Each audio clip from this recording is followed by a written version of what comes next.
since itong gobyernong ito mahilig mag-float ng mga AFP at police, sandali lang, saan ngayon itong mga police napunta? Basta kinuha lang nila, tapos re-replace nila. Gaano katagal yung replacement? Walang sinasabi. Saan pupunta itong mga naalis? Kung yan ay mga nakatira na sa Davao, walang sinasabi. Kung may yan ay may mga pamilya sa Davao, I mean, the social impact of such a decision will have to be taken into consideration. Problema yon, dalawang bagay. Yung ba ay talagang uusigin si Pastor Kibuloy? Pangalawa, merong nagfo-float rin yung matagal nang nagfo-float na ICC. So, ang nakikita ko talagang binubura nila ang Davao City.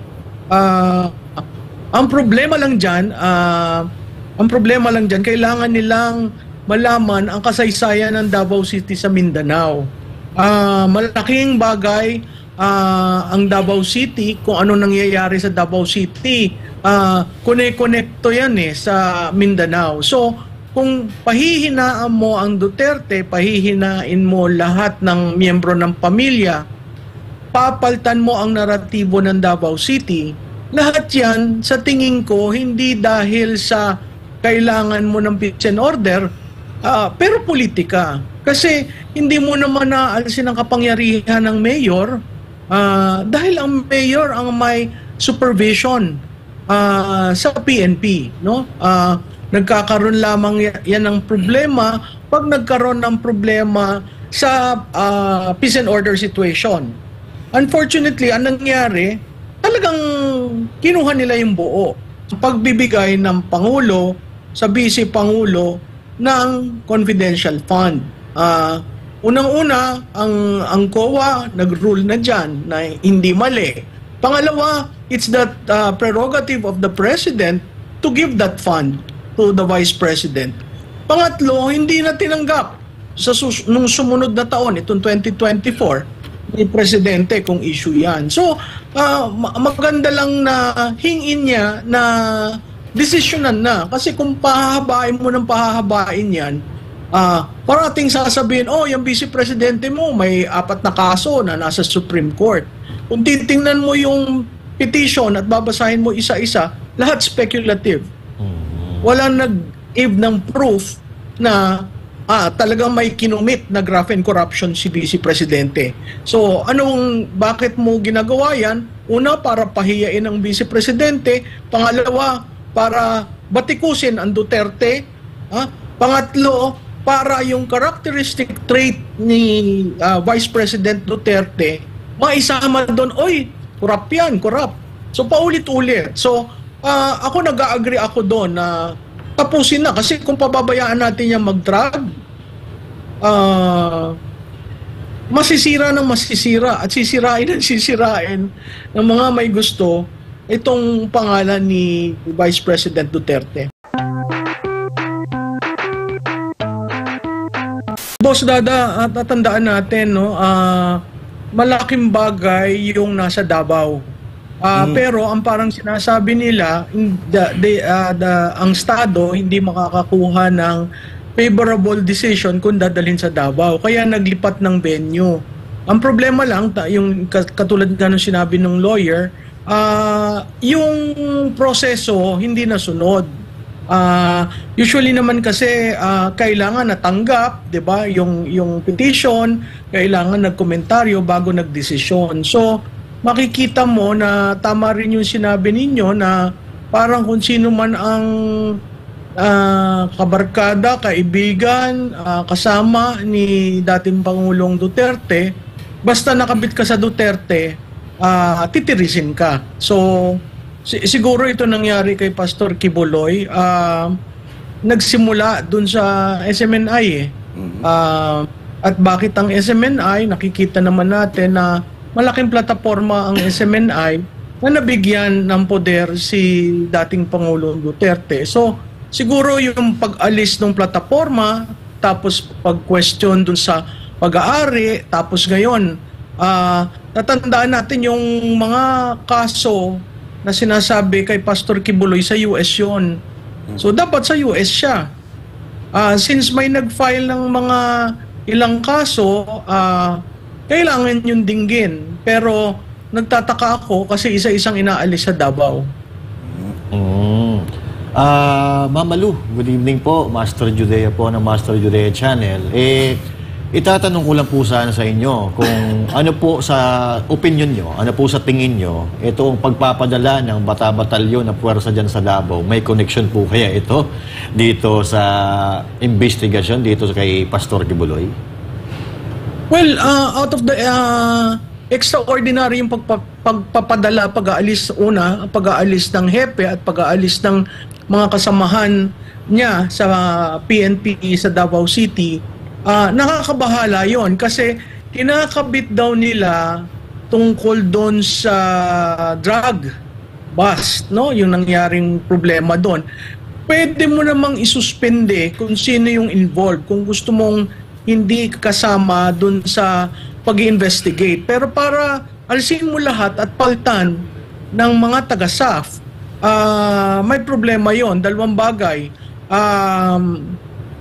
Yung ba ay talagang uusigin si Pastor Kibuloy? Pangalawa, merong nagfo-float rin yung matagal nang nagfo-float na ICC.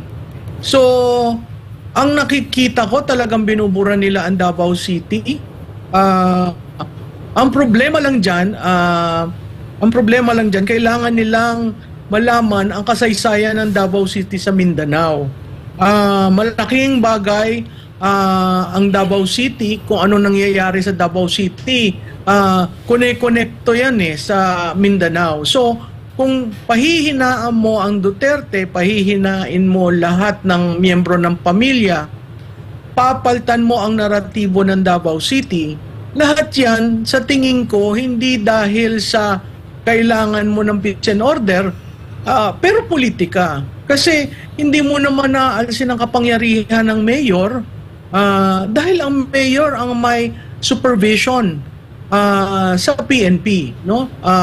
Nagkakaroon lamang yan ng problema pag nagkaroon ng problema sa peace and order situation. Unfortunately, ang nangyari, talagang kinuha nila yung buo. So makikita mo na unti-unting siguro pinapaluhod ang Davao City, na nakakalungkot yun kasi ang Davao City napakalaking syudad sa Pilipinas at ang Davao City ay lugar ng dating Pangulo. Speaking of yung mga pulis na yan, madam, na napalitan, meron tumutunog o umuugong-ugong na balita na ang Davao daw ay gagawing police state po ba yun? Hindi po masyadong klaro sa amin yung yung ibig sabihin po noon. Pwede niyo po bang paki-explain ano po ang ibig sabihin na ang isang lugar ay gagawing isang police state po ba yun? Tama ba yung term? Alam mo, Boss Dada, walang nangyari sa atin na ganyan unless mag-declare ka ng martial law. Kasi yung wala namang failure ng police sa peace and order ng Davao. Actually nga, mas may problema pa. Katulad nung nangyari sa ilalim ng tunnel ng Ayala, di ba? Peace and order yon. May failure sa protocols ng police. Pero hindi nila inaalis ang Makati, jurisdiction ng Makati. Hindi nila question yon. So yung paggagawa ng police state, ang ibig sabihin lamang nun, may failure ng governance, may failure ng peace and order dun sa lugar, kaya kinukuha nila yung kapangyarihan to rule over Davao. Hindi pwede yun kasi under the local government code, ang jurisdiction nasa Davao City. Pangalawa, may mga nahalal. Anong gagawin mo kay Mayor Baste at sa konseho? At makikita natin yan yung ginagawang police state, nakita natin sa Bohol. Saan ka naman nakakita ang governor, vice governor at ilang bukal, preventive suspension. So paano ang Bohol? Paano tatakbo ang Bohol? Paano ang serbisyo ng Bohol? So may mga desisyon na hindi mo mawari o hindi mo maintindihan ano ba talaga ang nangyayari kasi hindi rin naman ini-explain. Magandang gabi, Professor Malu, si Coach Oli po. No, kanina nabanggit ninyo na parang di umano ay pinapaluhod ang Davao. Diba? Kasi marami pong nagbibigay ng komentaryo. Is it safe to say na tayo ay dumadaan sa silent martial law? Well, Coach Oli, matagal ko na yung sinabi kasi yung paninikil sa mga karapatan natin, unti-unti, no? Yung hindi ka makapagsalita, hindi ka makapunta sa isang lugar para magsalita, yung plataforma ng isang media entity, aalsin, yung mga takedown na kaya nga nung sinabi ni Pangulo na walang nagawa ang Duterte government sa Yolanda, hindi ba yung disinformation? I mean, let's call a spade a spade. Itong administrasyon na ito, maraming disinformation rin na ginagawa. So kung gusto mo talagang up and up ka sa media, huwag ka namang gumawa ng ganun. Kasi ikaw yung nasa poder eh. Ang gobyerno napakalawak at napakalaki ng kanyang communication channels. Unfortunately, hindi nila ginagamit yun to inform the public on programs, projects, and activities ng gobyerno. Ano nangyayari? Lahat propaganda. Kaya yung babalik ulit tayo dun sa is there silent martial law?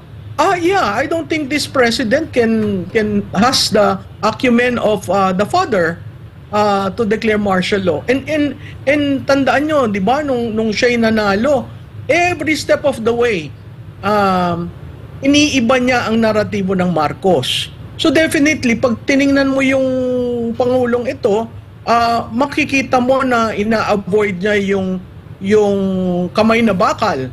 Pero nakikita mo yung action ng mga agencies ng gobyerno. Itong Pangulong ito, madalas na sinasabi na, hindi ko yan alam. Anong nangyari? I mean, hindi mo alam. So, parati ang tinatanong ko, ano bang alam ng Pangulo?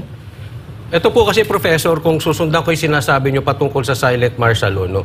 Yung binubusalan, yung maisog, etc., etc., no? Kasi ang dami pong nagtatanong sa aking channel, pag-asa pa ba tayo? Hindi ba mas delikado pa ang silent martial law kesa dun sa martial law kasi hindi natin alam ano yung galawan na pwede? Tama ka doon, Coach Oli. Hindi illegal kasi yung ang daming illegal na ginagawa. Pero pag release mo yan sa korte, pag release mo yan sa kung ano mang ahensya ng gobyerno, hindi ka naman makakakuha na ruling na patas eh. So, ang nangyayari niyan, sige, kung ganyan ang gusto mo, I mean, to a certain degree, nababago ang galawan. Dahil nga, hindi natin alam kung sumubok ba tayo dito, anong mangyayari. Nakita natin yung sinasabi na yun daw maisog, hindi naman daw prayer rally. At call for several calls are being made. Pero right yun ng tao. Right, alam mo, ang demokrasya, ang dinedepensahan parati yung contrarian view. Ang demokrasya hindi para doon sa nakaupo. Ang demokrasya para doon sa minority. So kung ang minority gusto magsalita, wag mo naman lagyan ng monoblock o truck. Di ba? Lalo na kung yun Freedom Park. Ngayon, kung ikaw naman nagpaalam, at tinanggap naman, wag mo naman tawagan yung, makikita mo yung pagbubusal. Makikita mo yung gamit sa, hindi siya kamay na bakal, pero talagang ginagamit yung kapangyarihan para pigilin. Kaya nga ang parati kong sinasabi, itong administrasyon takot sa anino niya.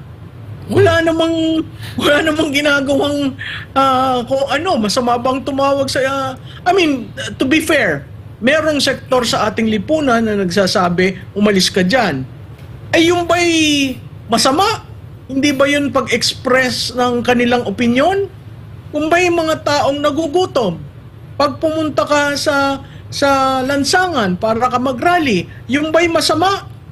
Kung kunyari nakita nyo ang bills nyo sa tubig at sa elektrisidad, nagulat ka, hindi ba kailangan parinig mo sa gobyerno? I mean, there are several ways para iparinig sa gobyerno. Makikita natin sa mga surveys. Pareho naman yung lumalabas sa surveys except yung talagang minamasahin nila yung survey. Ang issues, ekonomiya. Ang issues, sikmura. Diba? Gutom. So, kailangan ma-address yun. Hindi pwede yung mga ginagawa nila na puros promiso, matatamis na pananalita, pero kulang sa aksyon. Opposite na opposite po yung kanilang mga sinasabi doon sa mga nangyayari.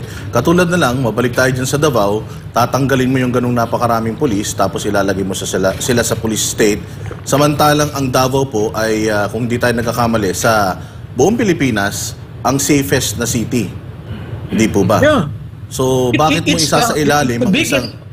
bakit mo isa sa ilalim ang isang probinsya or city sa under sa kapangyarihan ng pulis kung safe naman dito? Oo, agree ako diyan sa iyo, Boss Dada, ha? Kasi ang Davao mas malaki yan sa Manila sa size, ha? Mas malaki, I think even put together mas malaki sa NCR, but I have to check my data. Pero mas malaki definitely sa Manila. Pag tiningnan mo ang income, napakalaki. So that is one of the highly urbanized cities ng bansa. So, imagine mo kung may investor ka, naandyan ka sa Davao, nagulat ka, kinuha ang pulis, parang inalsan mo ng kapangyarihan ang nahalal. Diba? Ngayon, since itong gobyernong ito mahilig mag-float ng mga AFP at pulis, sandali lang, saan ngayon itong mga pulis napunta? Basta kinuha lang nila, tapos re-replace nila. Gaano katagal yung replacement? Walang sinasabi. Saan pupunta itong mga naalis? Kung yan ay mga nakatira na sa Davao, walang sinasabi. Kung may mga pamilya sa Davao, I mean, the social impact of such a decision will have to be taken into consideration.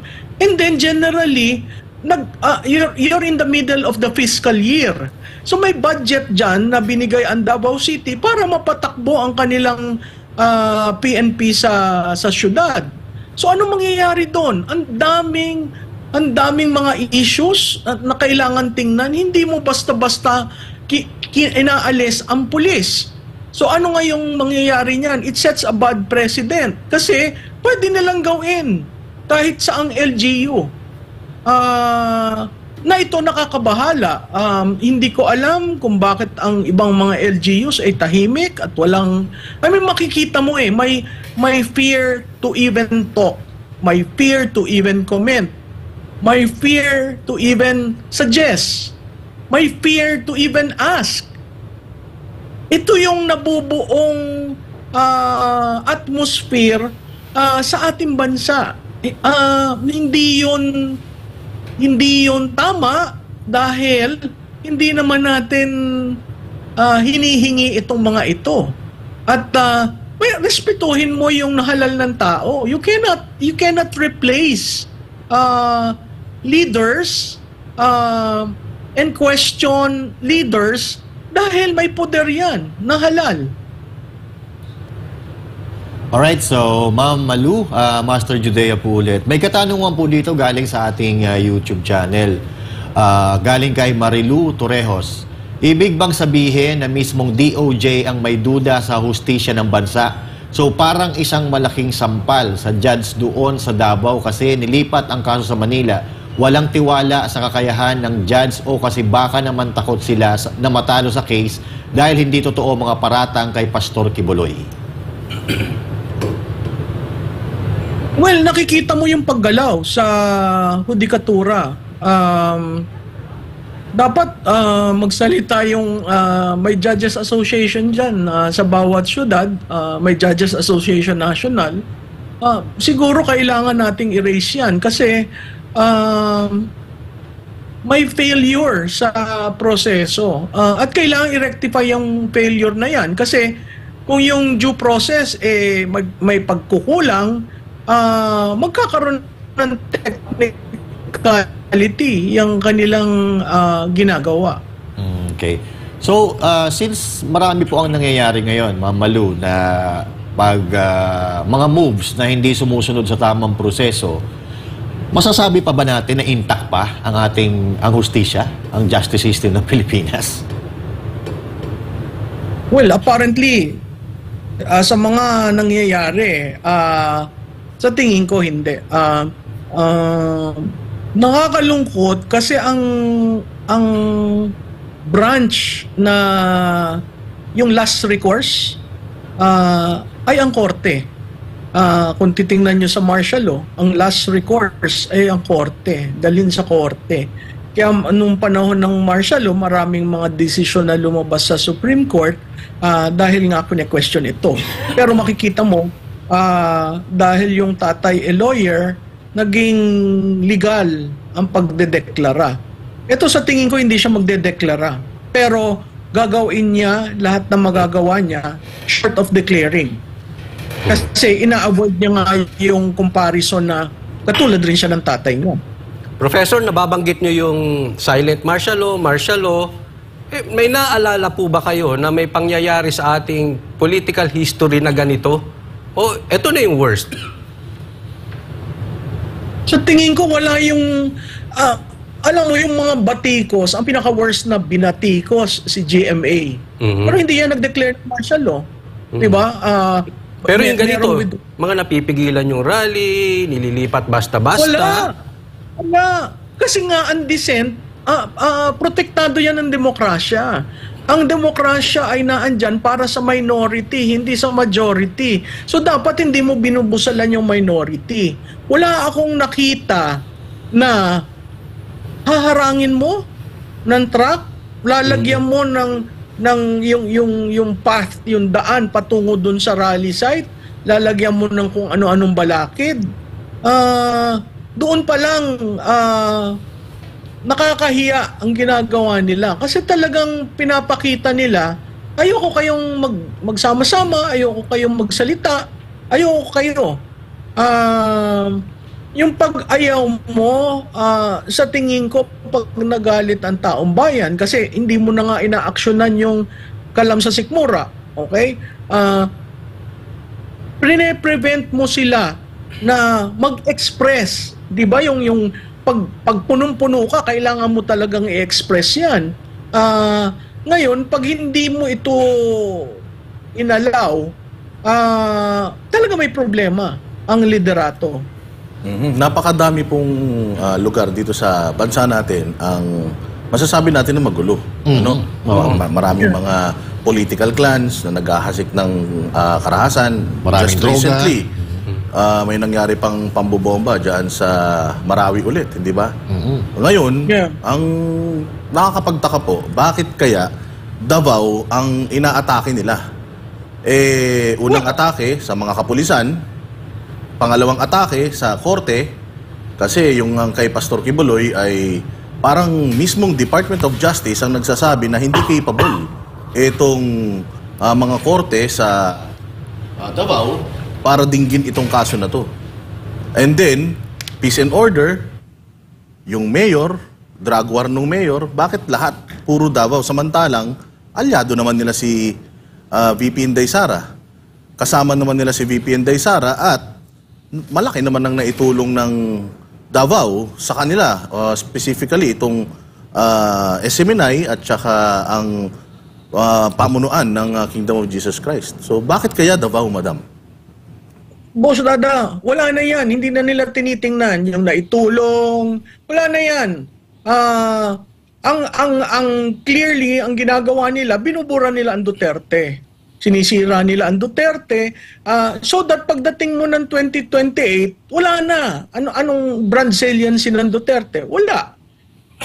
So sisirain nila ng sisirain yan, maglalagay sila ng issues, popondohan lahat yung mga troll na binabanatan ang Duterte, gumagawa ng storya na talagang iniiba ang facts nung Duterte administration. So, ang sagot ko dyan, bakit nila ginagawa? Dahil sa kay Duterte. Sinong Duterte? Si PRRD. Nagsalita si Mayor Baste, kasama ka na rin. Di ba si Congressman Pulong, sinama rin. Binawasan ng, linabsan ng proyekto, na kesyo nakatanggap daw ng ganyan, tapos binawasan na ng mga proyekto, o si BP, anong ginawa? So, pag titingnan mo, oo, nandyan si BP, pero nagtatrabaho, pero paano nila ginawa ang pag-crack sa unit team? Hindi ba unang tinira nila si BP? Oh, tapos ngayon, minarginalize nila ng minarginalize. So, talagang ang game plan, alisin ang Duterte sa equation.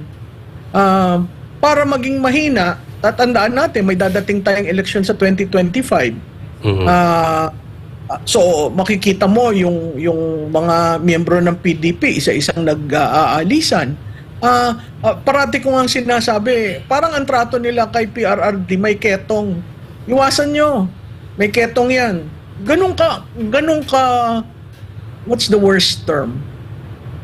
Siguro yun ang, I do not like to use that term, pero parang ganun yung pagkakagawa.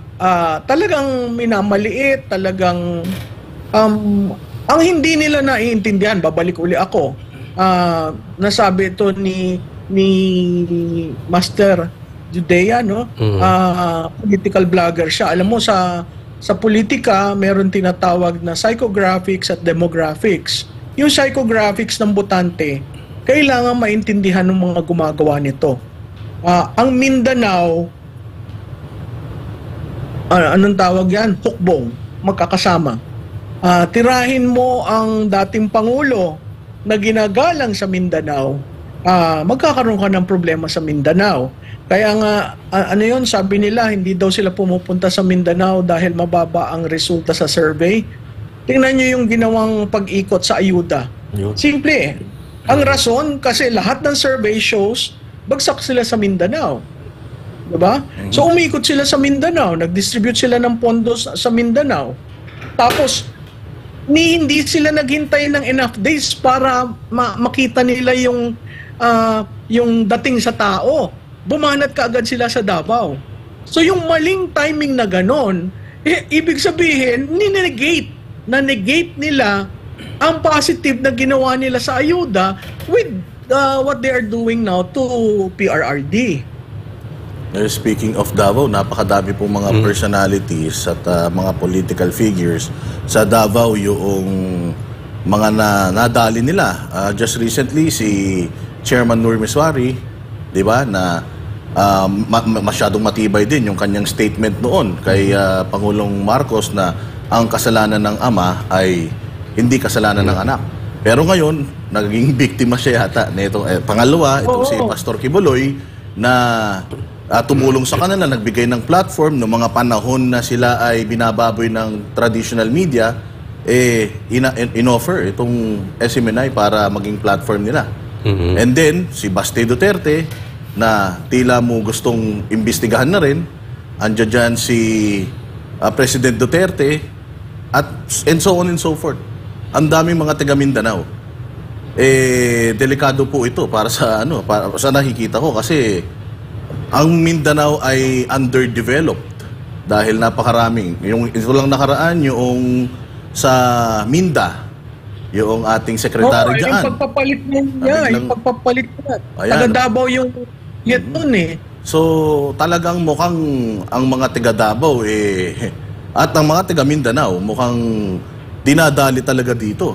No? Napakadami eh. Ang dami rin namang magugulong mga lugar or ang dami mga controversials na mga issues, Visayas and Luzon, pero Mindanao.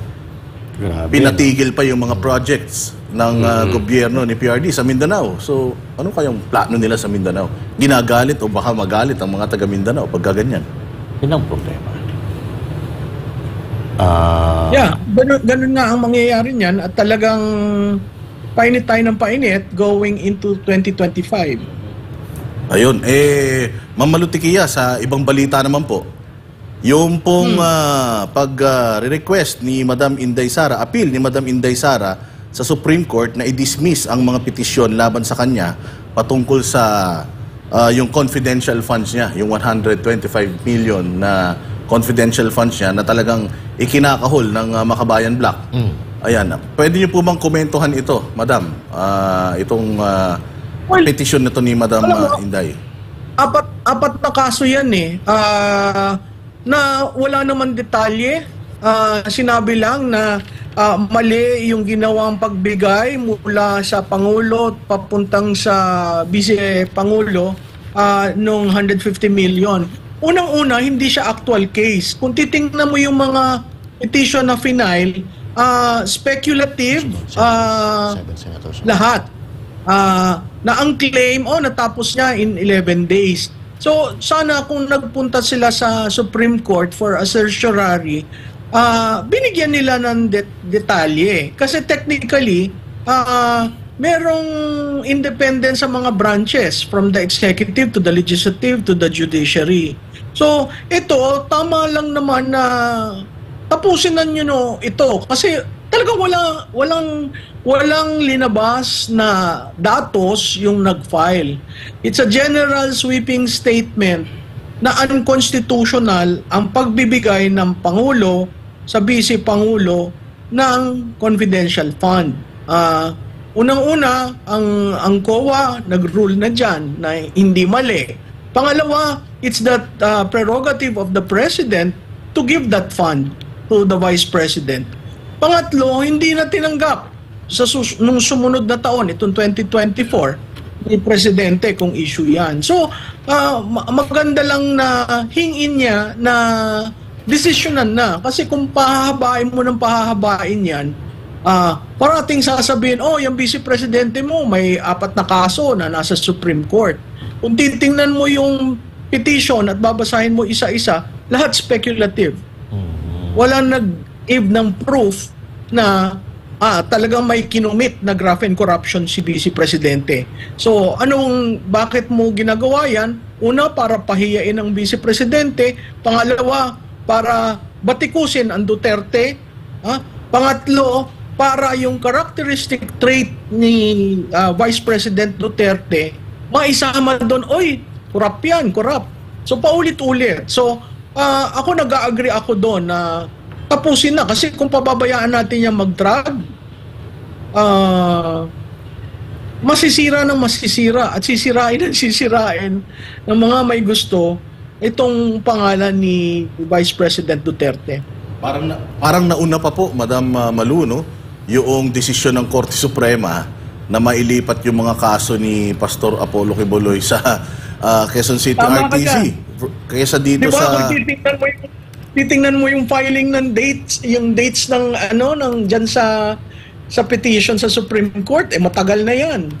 Pero ang ina-action na mabilis, yung dun sa kay Pastor Quiboloy, di ba? Di po ba nakakatakot to? Kasi supposedly, nakakatakot yan kasi talagang didiinan at didiinan. So, wala kang leeway. Kaya nga, di ba, ang parating kuhan, mag-surrender na daw si Pastor Quiboloy. Mahirap naman yung, kung si Kwan nga, sino ito? Si General Batag ba yan? Opo. Yung dating sa jail? Si General Batag po. Hindi nila mahuli-huli. Yun may kaso rin na sabi nila, ito, yun din si Congressman, di ba? Ang dami-daming mga kinakasuhan, ang dami-daming mga issues na linalabas, pero pagdating sa Duterte, hindi, unahin nyo yan. Kaya nga po, so nakakatakot yun sa part ng, yung katulad ng sinabi nyo na supposedly ang last recourse natin is Supreme Court or mga korte, pero kung ganito, parang lumalabas na i-impluensyahan yung korte, which is a co-equal body ng executive at ng House of Representatives. So, sa tingin niyo po ba? Sige po. Boss Dada, tatandaan mo, ang executive secretary natin, dating Chief Justice. So, technically, yung pagka-place na dyan, very clear na kailangan si Bersamin sa kung ano man binabalak nilang in the future. Ito, Professor, may expect natin yung sinasabi ninyong didiinan ng Duterte hanggang 2025 yan o hanggang 2028. lalalim pa yung pagdiin sa mga Duterte. Expect na buo ba natin yun?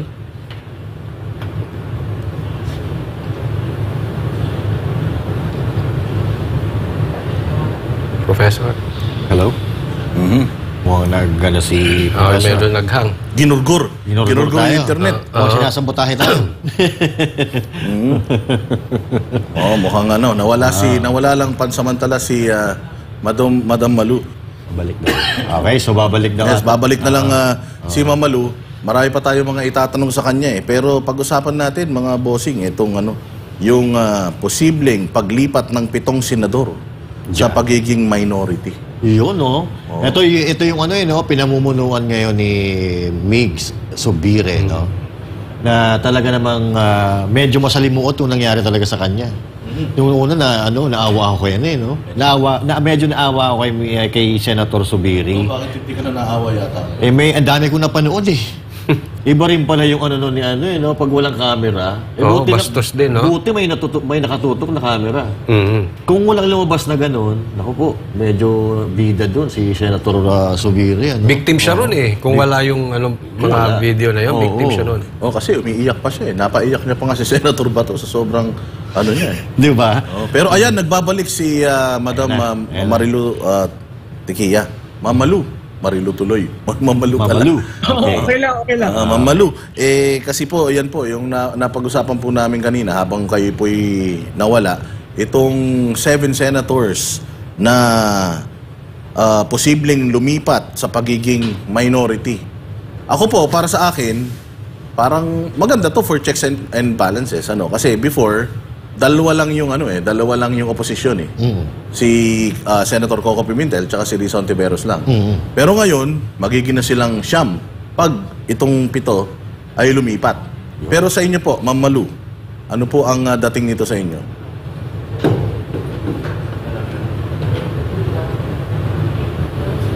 Well, alam mo, yung decision nilang lumipat sa minority, napakaganda tatandaan 3 session days bago magkaroon ng kampanya.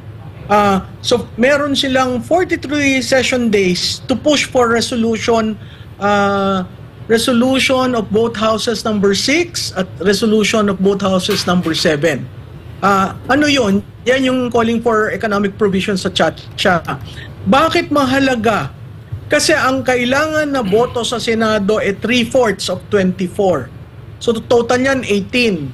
So yung 7 ni Subiri, pag sumama sa minority, magiging 9. Ang maiiwan kay Senator Escudero ay 15. So kulang ka ng 3 para mo maipasa yan CHATSA sa Senado. So, kung ang desisyon na tinitingnan nung 7 ay long term, kaya nilang i-freeze by being minority, kaya nilang i-freeze ang CHATSA in the next 43 session days. Crucial yun, Boss Dada, kasi pag nailusot sa Senado ang CHATSA, hindi na natin problemahin ang pondo kasi, di ba, nalagyan ng COMELEC? Meron ang COMELEC ng 17 billion para sa plebisito. So, kung isasama yan sa eleksyon, na meron kang balota na pumoto sa likod plebisito o separate ballot, kaya nilang itawid yan. Pero kailangan ng additional 3 votes doon sa present 15 ni Senator Escudero. What am I saying? Itong 7 ni Subiri, napaka-crucial. Pwede nilang i-stop ang legislation kung sila'y minority, at pwede nilang ituloy ang legislation kung social legislation kung sila'y papanig sa mga issues na dadaan sa kanila.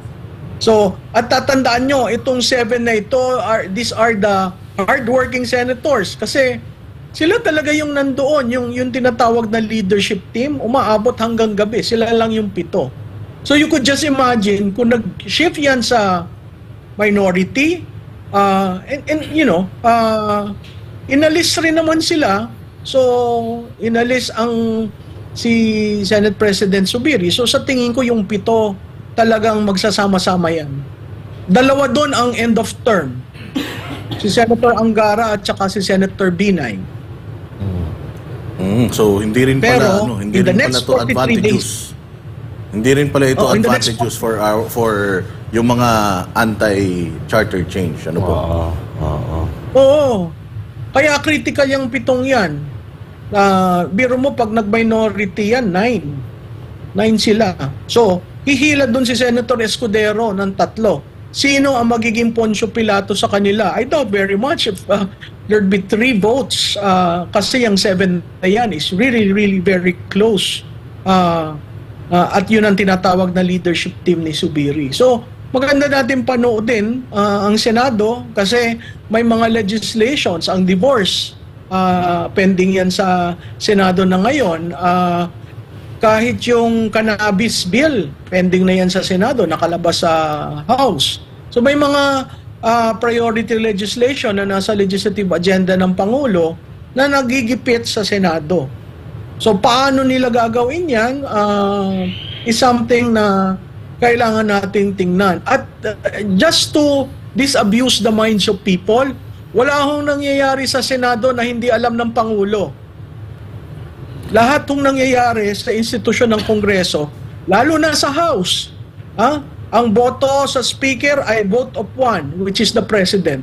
Ang boto sa Senado, nangingialam sila dyan. Kasi kung sinong naandyan, yun ang timon nila. So hindi ho tama sabihin na hindi ko alam kung yung nangyari dahil ako'y out of town. Anong ba namang klaseng Pangulo yan? Ang pinaka-hottest topic, hindi mo alam kung ano nangyayari. Talagang maraming problema tayo. Nako, Ma'am Malu, total naman na banggit nyo yung divorce bill. Bilang isa pong babae, ano po ang inyong opinion dito? Kayo po ba ay pro, anti, or with reservations? Well, ako'y pro. Bakit ako pro? Kasi dadalawa na lamang bansa sa buong mundo ang hindi inaalaw ang divorce. Ang Vatican, so yan dyan ng Roma, at ang Pilipinas. Ba ay dahil sa Katoliko tayo? Marami nang nagtitiis sa mga samahan na kuminsan nakakasakit, kuminsan nakakaawa ang mga bata.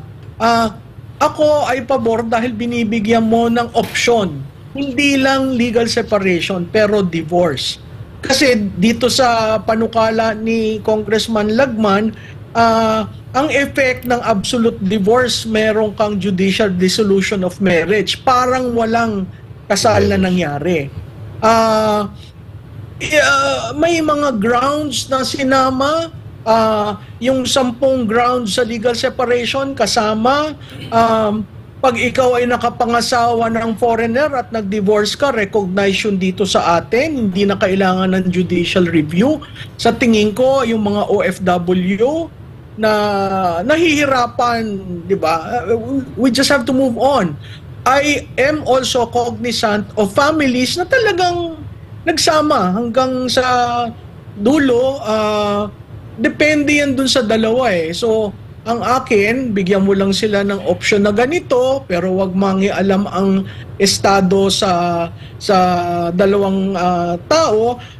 Ang gusto ko dun sa version ng bill, merong cooling off, no? Hindi ka agad diborsyo, pero tingnan muna natin. O kung sa cooling off, nagkasundo, o edi withdraw ang divorce. Kung sa cooling off, talagang nag-decide na sila na hindi na para sa atin isa't isa ang magsama, di may right naman ang kababaihan. Yun nga lang magastos. So naririnig ko yung opinion na ipasok mo ang public attorney para makatulong dun sa mahihirap. Kasi yung may kaya namang mag-pursue ng divorce. Yung mahihirap, yun talaga ang nagsasama kahit binubugbog ka na. Yung pagbugbog, siguro mutual yun. Merong mga lalaking binubugbog ng babae. Ay, naku. Meron akong nabalitaan kailan lang. Okay. Inaantay lang namin yung video. Huling tanong po from Master Judea. Mukhang interesado si Master Judea dito sa topic na to. May tatanong ako eh. Ako po, ba may asawa dito? Ay, siyempre, wala kaming mga single kami. Change topic. Mga single kami. Anyway, Prof, tanong ko po sa inyo, di ba currently po meron tayong annulment dito sa Pilipinas, di ba? At tulad na sinasabi nyo, tayo po ay mga Katoliko, siguro ito po yung nag-hold back dito sa ating bansa para maipasa itong divorce bill. Pero ito lang, para maintindihan po ng ating mga kababayan kung ano ang pagkakaiba ng divorce at saka itong annulment sa mga hindi nakakaintindi. Katulad ni Coach Oli na wala pa kasama. Sorry po. Pastor, hindi annulment, legal separation. Wala tayong annulment kasi yung annulment pinapawalang visa. Yung legal separation, may mga grounds diyan na hindi ang effect nun pwede ka mag-asawa unless you get a blessing from the church. So, legal separation hindi ibig sabihin absolute yun. Ang divorce, absolute. So, pwede kang bumalik sa ang effect nun, yun nga yung sinasabi ko, judicial dissolution. Bumabalik ka sa pagiging single na ang effect walang nangyari. Marami pang papalitan diyan kasi yung family code, kasi anong mangyayari doon sa mga bata, 'di ba? Yung mga kailangan yung i-settle. Pero ang pagkakaiba sa legal separation, naghiwalay kayo, korte ang mag-rule sa inyo. May 10 grounds yun. Tapos, hindi ka pwede kaagad mag-asawa kasi pupunta ka sa church to get to secure a church annulment of your wedding. Sa absolute divorce, ang effect nun, pwede kang mag-asawa, pwede kang recognize na kung yung foreign divorce, nagpupunta ka sa Amerika, doon kayo kinasal, nag-foreign divorce kayo, pagbalik mo dito, recognize na siya, hindi na kailangan ng judicial review. So, yun yung mga pagkakaiba. Of course, any piece of legislation, any piece of law, depende sa implementing rules and regulations. So, sa tingin ko, active ang mga senador kasi nag-straw vote sila. Ilan sa kanila ang pabor, ilan ang hindi. Dapat wag nilang tingnan sa kanilang punto de vista dahil kaya natin ito ginagawa para dun sa mga kababayan natin na nahihirapan na at hindi naman makamove on at hindi makakaroon ng ibang pamumuhay dahil nakatali ka dun sa canon law ng wedding. Ayun, maraming salamat po, Professor Malu. Tequia, alam nyo, gustong-gusto pa namin kayo makausap, kaya lang kinapos na po tayo sa oras. Last maiksi pong mensahe po sa mga nag-aantay kung ano man yung kanilang inaantay na mangyayari sa lalong madaling panahon. Well, maraming salamat sa Banateros, maraming salamat sa SMNI. Alam po nyo, palapit ng palapit yung period na ating inaantay, that would start July 1. Okay. Hindi, magtiyaga lang po tayo, lumabas tayo, continue engaging. Kung ang EDSA po ay online, go online. Say your sentiments. Napakahalaga ho na malaman ng mga liderato ang anyong nararamdaman dito sa mga issues. Yung issues po, hindi ho yan basta-basta. Hindi ho nyo masasabing, sinisiraan nyo lang. Hindi ho, apektado ho tayo. Ang epekto niyan sa sikmura natin. Maling polisiya, maling mga desisyon, tayo ho, si Juan de la Cruz na naaapektuhan. So patuloy po tayo magmasid at mag-ingat dahil hindi ho natin alam kung ano itong nangyayari sa ating bayan at ang mga kapangyarihan natin ay naaabuso at isinasatabi.